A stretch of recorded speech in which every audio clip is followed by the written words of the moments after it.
The human head was still fresh. I'm standing in what should have been a normal suburban garage in Minneapolis, but instead I'm staring at a makeshift morgue that's been operating for 15 years. The woman who called 911 is vomiting behind me. The real estate agent who discovered this nightmare is in shock, and I'm about to tell you how a grieving widow's attempt to sell her house uncovered the most sophisticated serial killing operation in Minnesota history. My name is Detective Elena Rodriguez, and in the next 30 minutes, I'm going to walk you through a case that will make you question everything you think you know about the people living next door.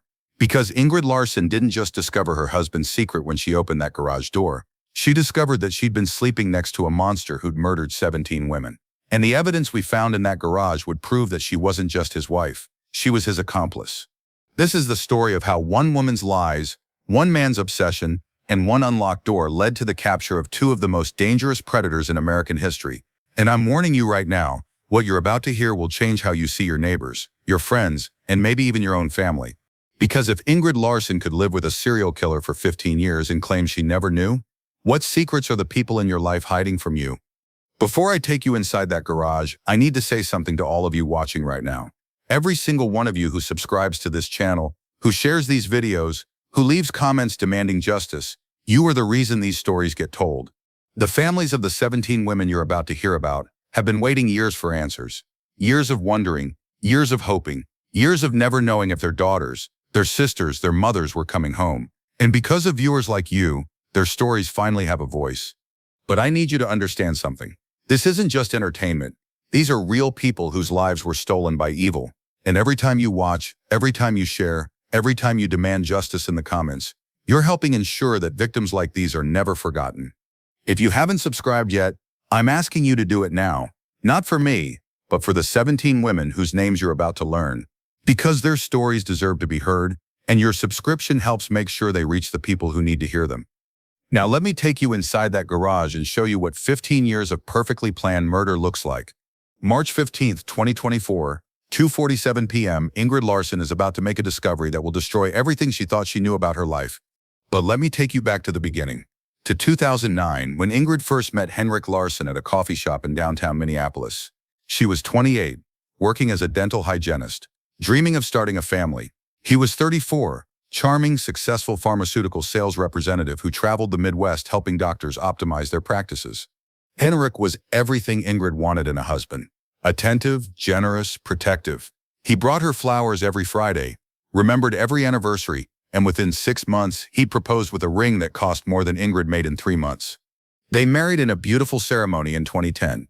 Henrik insisted on buying a specific house in Bloomington, a modest 2-story with one unusual feature that he claimed was essential. A detached garage that was larger than normal, positioned at the back of the property, hidden from the street by mature trees. "I need space to work on cars," Henrik told her. "It's my hobby, my way to decompress after long business trips." For 15 years, that garage was Henrik's sanctuary. He'd installed heavy-duty locks, soundproofing, and a security system that would rival a bank vault. "Expensive tools," he explained. "Can't be too careful about theft." Ingrid never questioned it. Why would she? She trusted her husband completely, even when she noticed strange things, even when the signs were screaming that something was wrong. Like how Henrik always showered immediately when he came home from the garage, how he'd burn his clothes in the backyard fire pit, claiming they were too stained with motor oil to wash, how he'd installed an industrial-grade ventilation system that ran constantly, creating a humming sound that Ingrid learned to sleep through. There were the phone calls, always at night, always private. Henrik would step outside, speak in hushed tones, sometimes for hours. "Work emergency," he'd explain. "Client crisis." But Ingrid started noticing these calls always happened when missing person reports came on the news. The most disturbing detail, Henrik had a ritual around the garage that went beyond just keeping Ingrid out. Every time he used the space, he'd spend exactly 2 hours inside. Never more, never less. Then he'd emerge, shower, and burn whatever clothes he'd been wearing. But the biggest red flag was Henrik's reaction to true crime shows. Ingrid loved them, but Henrik would leave the room whenever she watched them. He'd get physically agitated, claim they were unrealistic and sensationalized. Now I know why. He was critiquing the shows based on his own experience as a killer. For 15 years, Ingrid lived 30 feet away from a torture chamber. For 15 years, she slept next to a man who was perfecting the art of murder. For 15 years, she claimed she never suspected a thing. But the evidence we found would prove that last part was a lie. March 15th, 2024, Henrik died of a sudden heart attack 3 weeks earlier. Ingrid was ready to sell the house and start fresh. The realtor Jessica Chen arrived for the final walkthrough at 2 p.m. "We need to see the garage," Jessica said. "Buyers want to know about storage space." Ingrid hesitated. She'd found Henrik's keys in his desk drawer, but something felt wrong about entering his private space. Still, she needed to move forward with the sale. The lock wasn't just a simple padlock. It was a complex deadbolt system with 3 separate mechanisms. When Ingrid finally got it open, the first thing that hit her was the smell. Not motor oil and gasoline like you'd expect from a garage workshop. Something organic, something that made her stomach turn.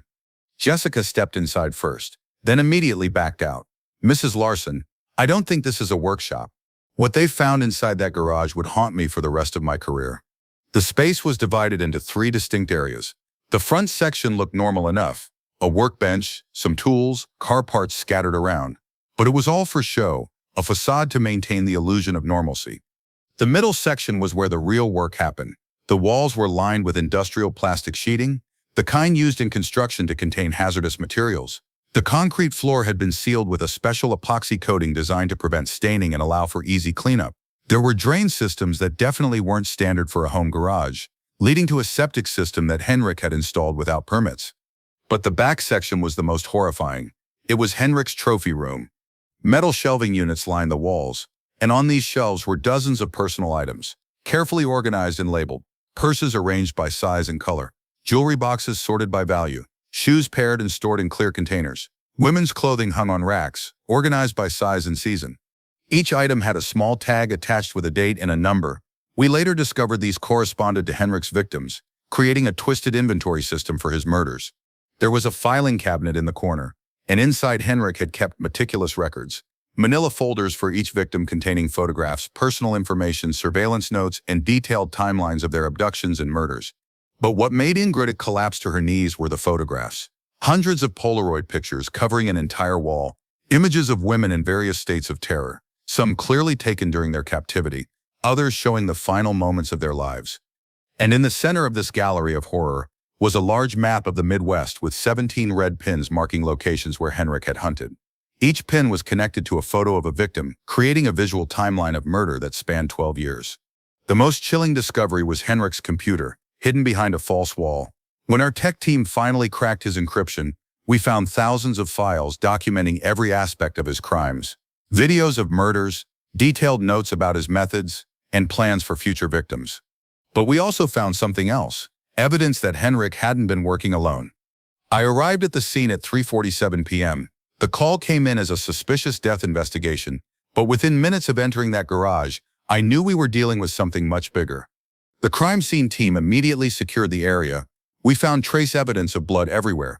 Despite Henrik's attempts to clean thoroughly, luminol revealed spatter patterns on the walls, drag marks on the floor, and evidence of systematic cleanup that indicated this space had been used for violence repeatedly over many years. Henrik's filing system was a prosecutor's dream and a detective's nightmare. He documented everything with the precision of a scientist conducting experiments. Each victim had a complete dossier, full name, address, work schedule, personal habits, family members, and detailed surveillance photos taken over weeks or months.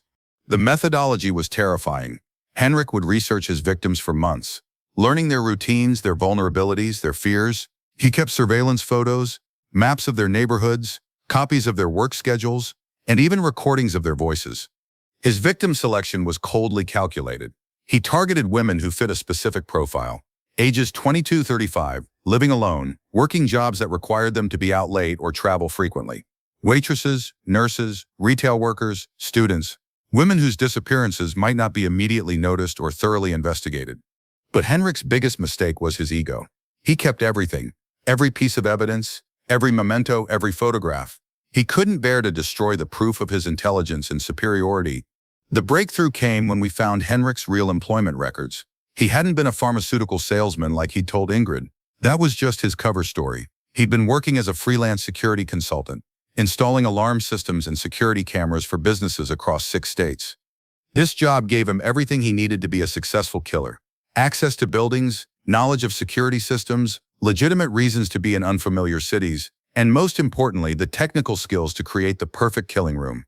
The garage wasn't just soundproofed, it was designed as a containment facility. Henrik had installed industrial ventilation systems, chemical storage tanks, and specialized equipment that our forensics team determined had been used for dissolving organic matter. But the most disturbing discovery was Henrik's video collection. He'd been documenting his crimes not just for personal satisfaction, but as instructional material. He was teaching someone else his methods, sharing his techniques, and planning to expand his operation. The encrypted messages on his computer revealed a partnership that had been developing for years. Henrik had been working with someone he referred to as the doctor, someone who was providing medical expertise and helping him refine his killing methods. And the evidence we found would prove that this partner wasn't just an advisor, he was an active participant in multiple murders. Before I tell you about Henrik's accomplice, I need you to understand something crucial. The 17 women he murdered weren't just numbers in his twisted filing system. They were real people with real lives, real dreams, real families, who loved them and never stopped searching for them. Amanda Rodriguez was the first victim we could definitively link to Henrik's operation. She disappeared on October 15, 2012 from the parking garage of Minneapolis General Hospital, where she worked as a nursing student. Amanda was 24 years old, the first in her family to attend college, working part-time at a restaurant to pay for her education. Henrik's notes revealed his approach method. He'd pose as a security guard, claim there had been recent break-ins in the parking garage, and offer to escort women to their cars for safety. Once they were isolated, he'd use a high-voltage taser to incapacitate them, then transport them to his garage in the back of his van. The files showed that Henrik kept Amanda alive for 6 days. 6 days of psychological and physical torture while he perfected his techniques. The video evidence of her final moments would later be used to secure the death penalty for his accomplice. Michelle Chen disappeared on February 8, 2014. She was 28 years old, a social worker dedicated to helping at-risk youth in Minneapolis. Michelle had been working late at a community center when Henrik gained access to the building by posing as a maintenance worker, responding to a security alarm. Michelle's case was particularly heartbreaking because she'd been planning to get married. Her fiancé David had been waiting for her at home with dinner and an engagement ring he'd just finished paying for. For 10 years, David never stopped looking for Michelle, never stopped hoping she'd come home. The evidence showed that Henrik's methods were evolving with each victim. The early murders were relatively quick, but as his confidence grew, he began extending the period of captivity, developing elaborate psychological torture techniques. Sarah Williams was victim number 7. She disappeared on June 22, 2016 after finishing her shift at a 24-hour diner. Sarah was 31 years old, a single mother working 2 jobs to support her daughter Emily. She'd been saving money to buy Emily a bike for her birthday. Emily was only 8 when her mother disappeared. For 8 years, she lived with her grandmother, always wondering if her mommy was coming home. Our investigation finally gave Emily answers, but not the kind any child should have to hear. The most recent victim was Jennifer Martinez, who disappeared on November 3, 2023, just 4 months before Henrik's death. Jennifer was 26 years old, a third-grade teacher beloved by her students, colleagues, and parents. She'd been staying late at school to prepare lessons when Henrik struck.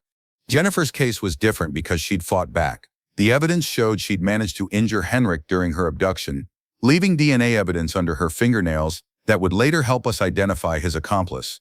But the most heartbreaking discovery was a letter Jennifer had written during her captivity. She'd begged Henrik to let her go, promised she wouldn't tell anyone what had happened, wrote about her students and how they needed her to help them learn to read. Henrik had kept the letter as a trophy, but Jennifer had been clever. She'd hidden a message in the letter, a coded reference to something she'd observed during her captivity, something that would lead us to the truth about Henrik's partner and prove that this case was far from over. Jennifer Martinez's coded message was simple but brilliant. In her letter, she'd written about hearing the doctor's voice during her captivity, and she'd mentioned that this person had cold hands like someone who works in a morgue. We re-examined every piece of evidence from Henrik's computer, looking for any medical connection. What we found was a sophisticated network of encrypted communications dating back to 2011. Dr. Marcus Hoffman had been Henrik's partner for over a decade, but more than that, he'd been the mastermind behind the entire operation. Dr. Hoffman was the chief medical examiner for Hennepin County, a position that gave him incredible power over death investigations. He'd been using his authority to manipulate autopsy reports, destroy evidence, and misdirect investigations into Henrik's crimes. The partnership began in 2011 when Henrik and Dr. Hoffman met at a forensic science conference. Henrik was there posing as a security consultant. Dr. Hoffman was presenting research on advanced decomposition techniques. They discovered a shared interest in what they called extreme psychology, the study of human behavior under life-threatening stress. Their encrypted messages revealed a chilling collaboration. Dr. Hoffman provided medical expertise, teaching Henrik about human anatomy, pain thresholds, and methods of extending life during torture. In return, Henrik provided Dr. Hoffman with live subjects for his twisted experiments. But Dr. Hoffman's role went far beyond consultation. He'd been present during at least 12 of the 17 murders, actively participating in the torture and killing. Security footage from various locations showed him meeting with Henrik, helping transport victims, and assisting with the disposal of remains. The most disturbing aspect of their partnership was Dr. Hoffman's use of his official position to cover up their crimes. When bodies were eventually found, he'd falsify autopsy reports, making murders appear to be accidents or suicides. He'd destroy physical evidence, contaminate crime scenes, and provide false testimony to investigators. We found evidence that Dr. Hoffman had been planning to continue the operation after Henrik's death. He'd already identified a new location, researched potential victims, and was preparing to recruit a new partner. The arrest of Dr. Hoffman came just as he was preparing to abduct his next victim. Sarah Chen, a medical student at the University of Minnesota, had been under surveillance for weeks. Dr. Hoffman had been using his access to medical records to select victims who matched his specific psychological profile. Sarah's near miss saved her life, but it also revealed the true scope of this conspiracy. Dr. Hoffman had been connected to similar operations in 3 other states, and we estimate that together, Henrik and Dr. Hoffman were responsible for at least 30 murders over 13 years. But the investigation was about to take one final, shocking turn, because the grieving widow who discovered her husband's secret had been hiding the most devastating secret of all. 4 months into the investigation, we discovered evidence that would shatter everything we thought we knew about Ingrid Larson. The breakthrough came from Henrik's financial records. We found that Ingrid had been receiving regular payments from an offshore account, payments that directly corresponded to Henrik's killing schedule. Every time Henrik murdered a victim, money appeared in Ingrid's personal account, but the real smoking gun came from Henrik's computer. Hidden in his most encrypted files were videos of several murders, and in the background of these videos, we could clearly hear Ingrid's voice. She wasn't just present, she was actively participating. Phone records showed that Ingrid had been in contact with Henrik during each of his hunting trips. These weren't casual spousal check-ins. They were detailed operational communications, with Ingrid providing real-time updates on victim movements, police activity, and escape routes. The most damning evidence was a collection of love letters we found in Henrik's desk. Letters where Ingrid wrote about their shared hobby, expressing excitement about new victims, and discussing improvements to their methods.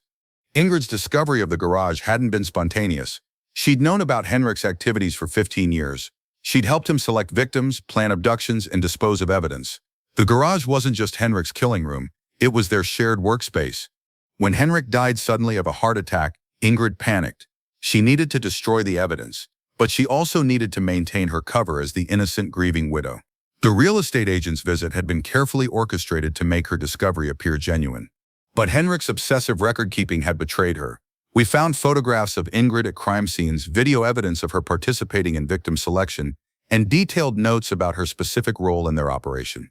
The final piece of evidence was a video Henrik had recorded just weeks before his death.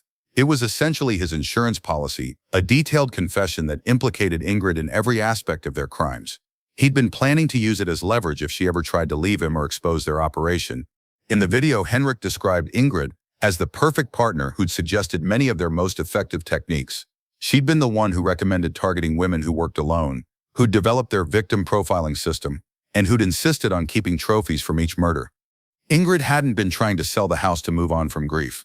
She'd been planning to relocate and continue their work, possibly recruiting a new partner to replace Henrik. We found evidence that she'd already been in contact with several potential candidates through dark web forums. Her arrest came on July 4, 2024. The irony wasn't lost on any of us. Independence Day, the day America celebrates freedom, was the day we finally freed 17 families from the torture of not knowing what had happened to their loved ones. The case of Henrik and Ingrid Larson officially closed on December 15, 2024. Both defendants were convicted on all counts and sentenced to life in prison without the possibility of parole. Dr. Hoffman received the death penalty for his role in the murders and will be executed within the next 5 years. But the impact of this case extends far beyond the courtroom.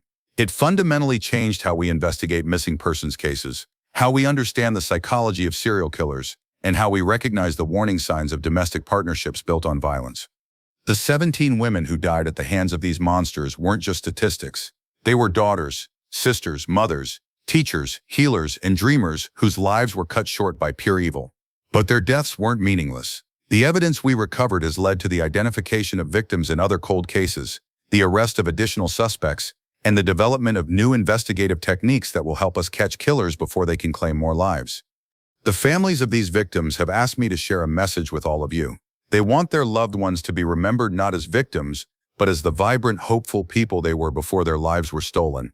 They want their deaths to serve as a warning, a reminder that evil can hide behind the most ordinary facades. Amanda Rodriguez wanted to be a nurse to help heal people. Michelle Chen dedicated her life to helping at-risk youth. Sarah Williams worked 2 jobs to provide for her daughter. Jennifer Martinez was teaching children to read. These women died because they were kind, trusting, and good. They died because monsters like Henrik, Ingrid, and Dr. Hoffman saw their goodness as weakness to exploit. But here's what I want you to remember. Evil lost, justice won. And that happened because people like you refused to let these victims be forgotten. Every single person watching this video right now has the power to make a difference. You can honor these victims by staying vigilant, by trusting your instincts, and by never hesitating to report suspicious behavior. You can help prevent future tragedies by sharing information, supporting victim advocacy groups, and demanding justice for those who can no longer speak for themselves. If this case has taught us anything, it's that we must never stop fighting for the truth, no matter how uncomfortable it makes us.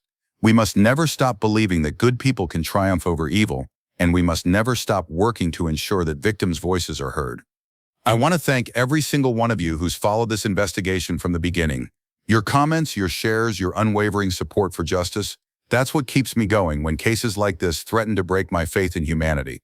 If you haven't already, please subscribe to this channel and hit the notification bell. These stories need to be told, and your subscription helps ensure they reach the people who need to hear them. Share this video with others who believe in justice, who want to honor victims, and who refuse to let evil win. Most importantly, remember the names. Remember Amanda Rodriguez, Michelle Chen, Sarah Williams, Jennifer Martinez, and all the other victims whose stories we've shared. Remember them not as statistics, but as real people whose lives mattered, whose dreams were stolen, and whose memory demands that we never stop fighting for justice. Because that's how we honor the dead, that's how we protect the living, and that's how we ensure that evil never wins. Thank you for watching, and never forget, in the fight between good and evil, your voice matters, your support matters, and together we will make sure that justice always prevails.